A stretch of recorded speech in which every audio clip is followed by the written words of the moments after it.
La police chinoise a dû installer ses interminables barricades anti-émeutes le long des trottoirs. Les autorités craignent de revivre les manifestations qui ont secoué le centre de la ville pendant le week-end. Des phénomènes de désobéissance civile qui touchent, et c'est historique, plusieurs villes de l'Empire du Milieu.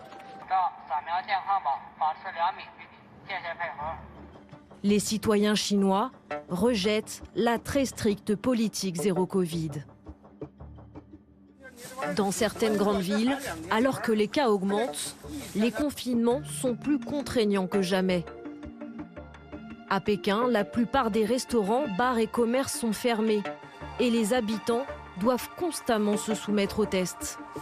Vivre dans la peur d'être parqués en quarantaine, c'est le quotidien de ces Pékinois depuis 3 ans maintenant, alors certains désobéissent. Ça ne sert à rien de me faire tester ce matin, donc je n'irai pas. Je l'ai déjà fait hier. Normalement, je respecte les directives du gouvernement, mais quand je trouve que c'est déraisonnable, je ne le suis pas.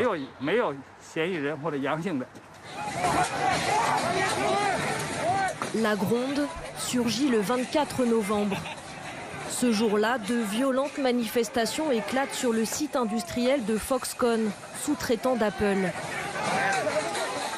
Les ouvriers de l'usine en viennent aux mains avec ces policiers vêtus de combinaisons stériles. Car la ville vient d'imposer un énième confinement. Le même jour, à Urumqi, dans le nord-ouest de la Chine, un immeuble est en flammes. Mais les secours tardent alors à arriver, car le bâtiment est confiné.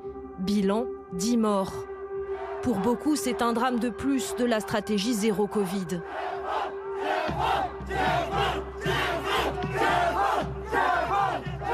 La révolte se répand alors dans une partie du pays, une première depuis l'arrivée au pouvoir de Xi Jinping.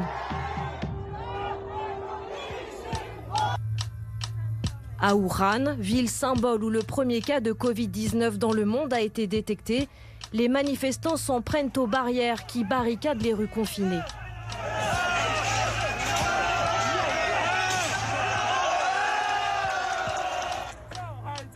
À Pékin, des slogans toujours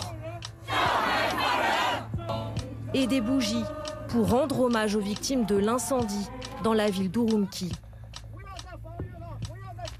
Pas de quoi déstabiliser le régime communiste qui campe sur sa position. Nous en sommes au 9e protocole avec 20 mesures anti-Covid.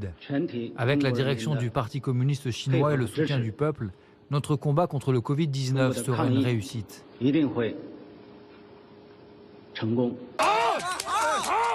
Mais le discours des autorités ne convainc plus.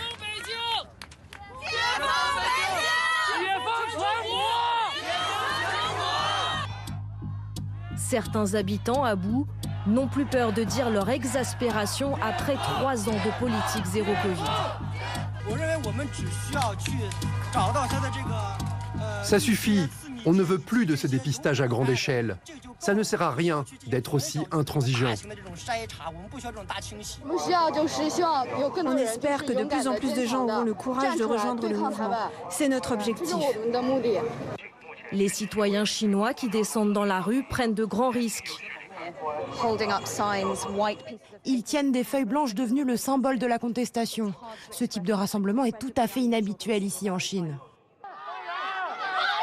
Ils sont pris à partie par des patrouilles armées.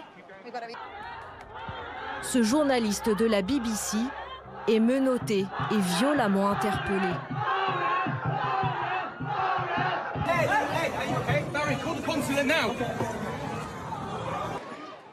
Reste une lueur d'espoir pour les contestataires. Dans la province de Xinjiang, là où la révolte a commencé, les autorités locales ont décidé de lever toutes les mesures de confinement.